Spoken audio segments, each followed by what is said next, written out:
ছোটবেলার কথা অনেক মনে পড়ে যাচ্ছে। কি জানেন? ছোটবেলা যখন বাবা মায়ের হাত ধরে গুটি, গুটি পায়ে শিশু পার্কে, তারপর চিড়িয়াখানায় নানান জায়গায় ঘুরতে যেতাম। কি যে আনন্দ লাগতো! আগের দিন রাতে তো আমার একদম ঘুমই হতো না। কারণ ঘুরতে যাবো। ছোটবেলা থেকেই আমার ঘোরাফেরার অনেক অভ্যাস ছিল। মানে ভালো লাগতো আরকি ঘুরতে যেতে। তো এখন আমার মেয়েকে আমরা নিয়ে যাই, এটা আসলে অনেক আনন্দের ব্যাপার।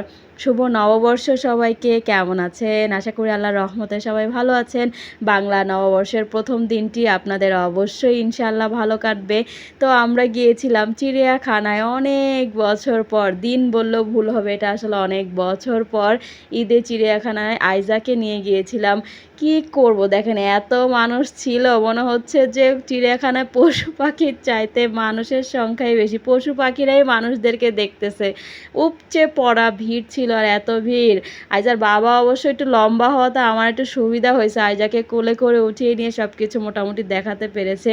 তো আইজাকে নিয়ে ঘুরলাম, সাথে আমার আম্মুকেও জোর করে নিয়ে গিয়েছি। আম্মু তো কোথাও যেতেই চায় না, তার কাছে সবসময় মনে হয় ঘরে থাকলেই শান্তি, ঘুমাইতে পারলেই শান্তি, ঘরেই তার ভালো লাগে। তাই তাকে এবার জোর করে নিয়ে গেলাম যে না, যাবা আমাদের সাথে, ঘুরবা ফিরবা। আসলে ছোটবেলার কথাগুলো অনেক মনে পড়তেছিল যে সেরকম বাবার হাত ধরে চিড়িয়াখানায় আসতাম, তারপর সব কিছু দেখতাম, কত ভালো লাগতো। আর এখন আমার মেয়ে তার বাবার কোলে বাবার হাত ধরে এসব কিছু দেখে, সব কিছু উপভোগ করে। এটা আসলে ওর আনন্দগুলো দেখে প্রতি মুহূর্তে যেন আমি আনন্দিত হই মা হিসাবে, কারণ আমার কাছে অনেক ভালো লাগছিল।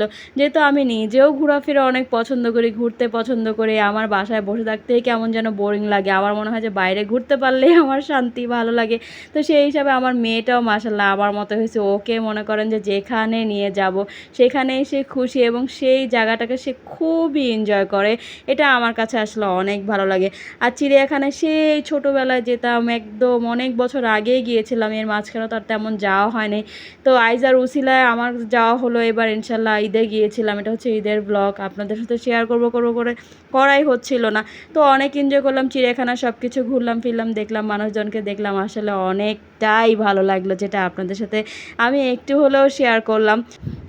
তো আজকের ব্লগটা আমার এই পর্যন্তই। সবাই ভালো থাকবেন, সুস্থ থাকবেন। আল্লাহ হাফেজ।